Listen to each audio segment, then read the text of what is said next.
Hey guys, it's Jason with Behind Bars Blueprint, back with another video. In today's video, we're going to be talking about the 5 most common mistakes that people make the first time they enter jail. Now, this is a little bit different from the first time you enter prison, and we'll make a separate video on that later. But in today's video, we're going to be covering the 5 things you need to know before you go into jail and make a mistake. The first mistake is not understanding the jail rules. Every jail, every detention center has its rules.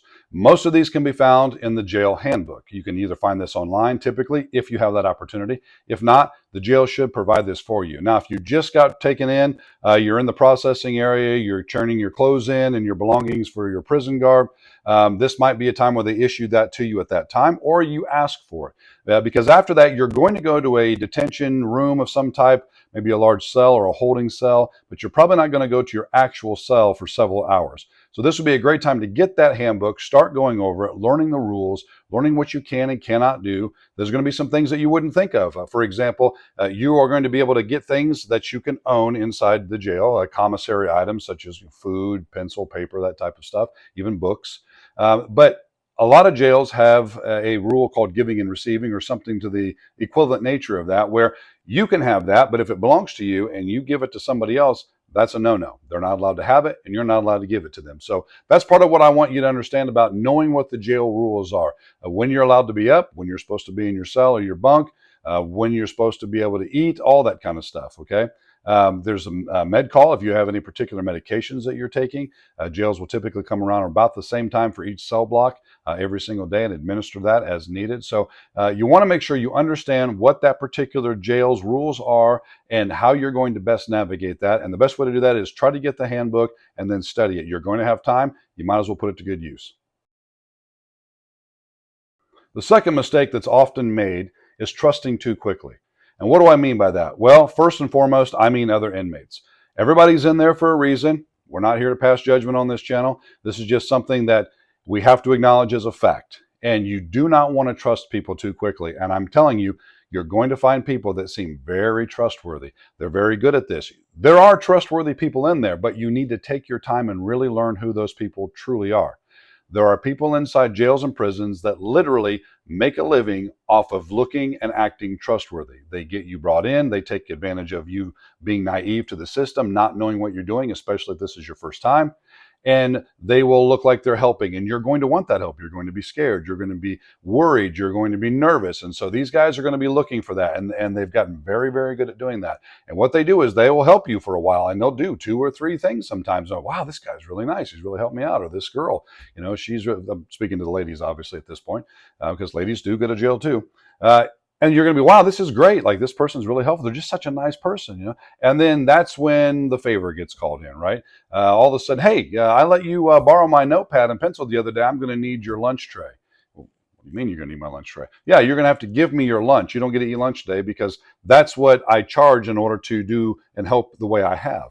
So be very slow to trust people. And people, for some reason, are very quick to do this. They want to trust people. They want to trust quickly. That's kind of human nature. And you're just not in that environment to do that. So be polite.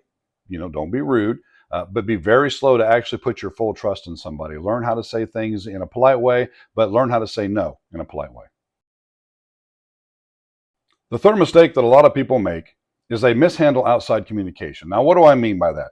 Well, you're going to have a chance to talk to your friends, your family, even your attorney, especially your attorney.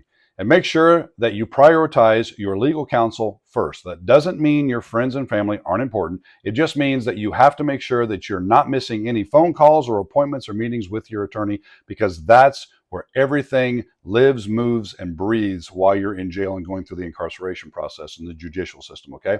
So you can talk to your friends, you can talk to your family, but make sure that you don't miss appointments, make sure that you don't miss phone calls, make sure that if your attorney gives you any items or tasks to complete, that you do that. Make sure that you're very clear on those, and that when it's time to talk with him again or meet with him again, you're on time and you're ready, because this is very, very important. This is how you're going to make or break go through the system, okay? So again, you can also talk to your friends and family, but make sure you prioritize the attorney and the legal process first.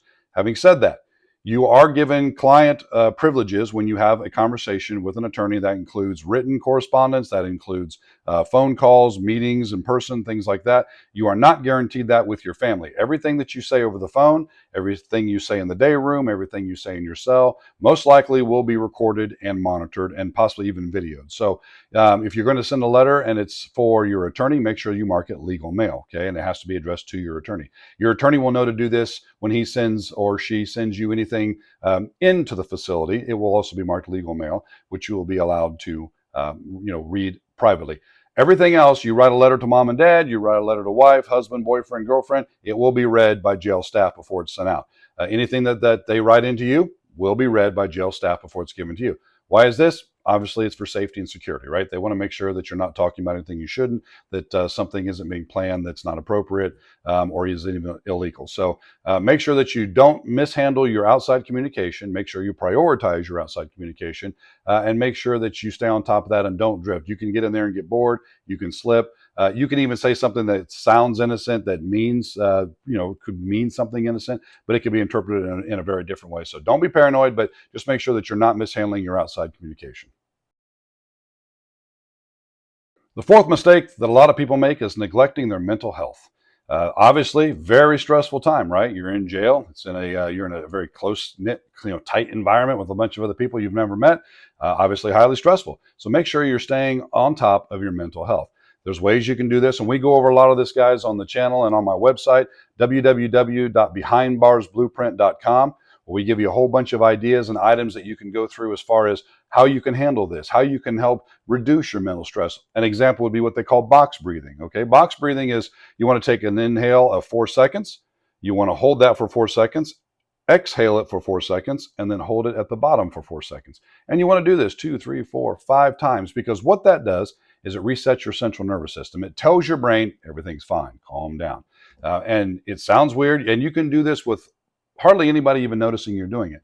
You can do it in through your nose, out through your mouth. Be very controlled. Don't make a big deal about it. Don't heave your chest.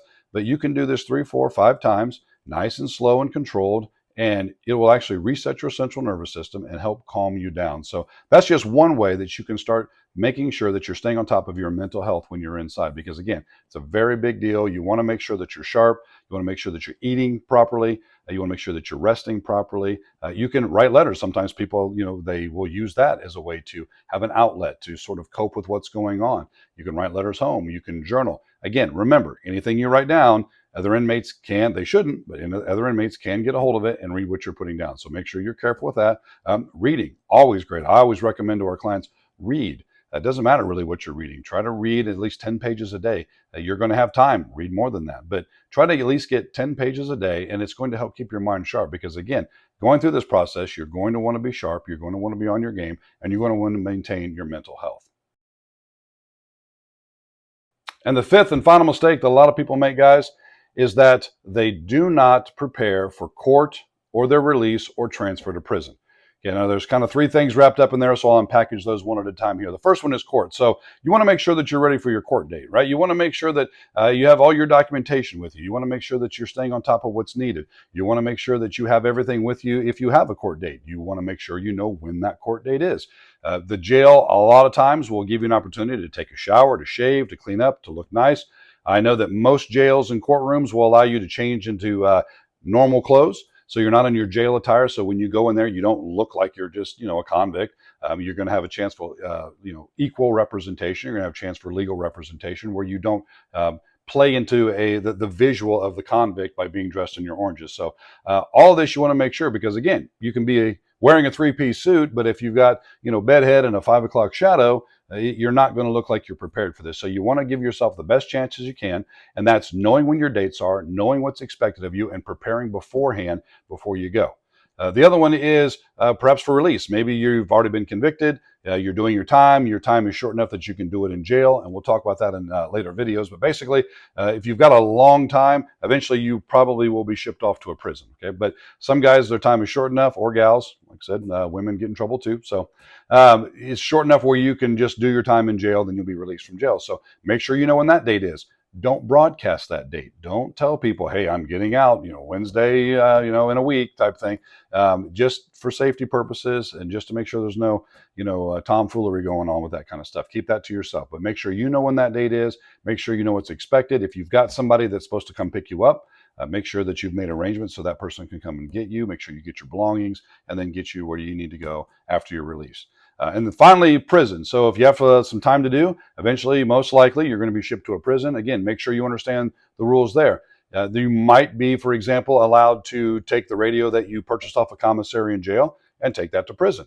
Some prisons allow that, some prisons don't. But you want to make sure that you're ready for all that. Make sure you've got everything packaged up. Because in that case, you won't know when you're going. 99% of the time, you're just going to be called out of the blue to pack your stuff, and you're going to be heading off to prison. So make sure you kind of have everything organized if you know you're going to go, and make sure that you're ready so when that time comes, you don't forget anything, you don't leave anything behind.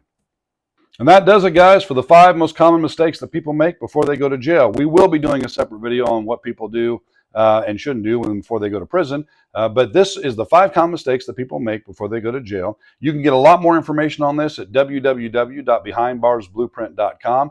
We're going to continue to add to our resources. There's things that are going to help you through there. There's a free checklist you can get to make sure that you know everything that you need to get done before you go into jail, before you go to prison.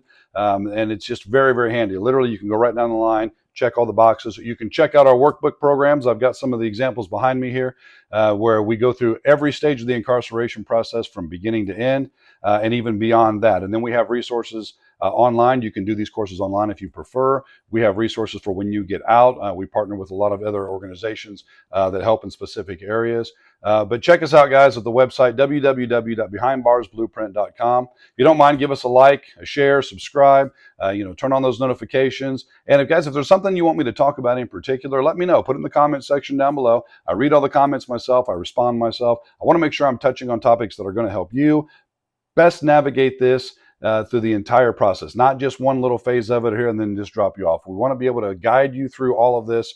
The team has been through all of this. We understand what we're talking about, and we want to make sure that we pass what we've learned on to you so you don't have to relearn it, and it gives you the best chance to be successful, guys. So check out our next video coming up, guys. I release videos every single week, and until then, keep the faith, stay strong.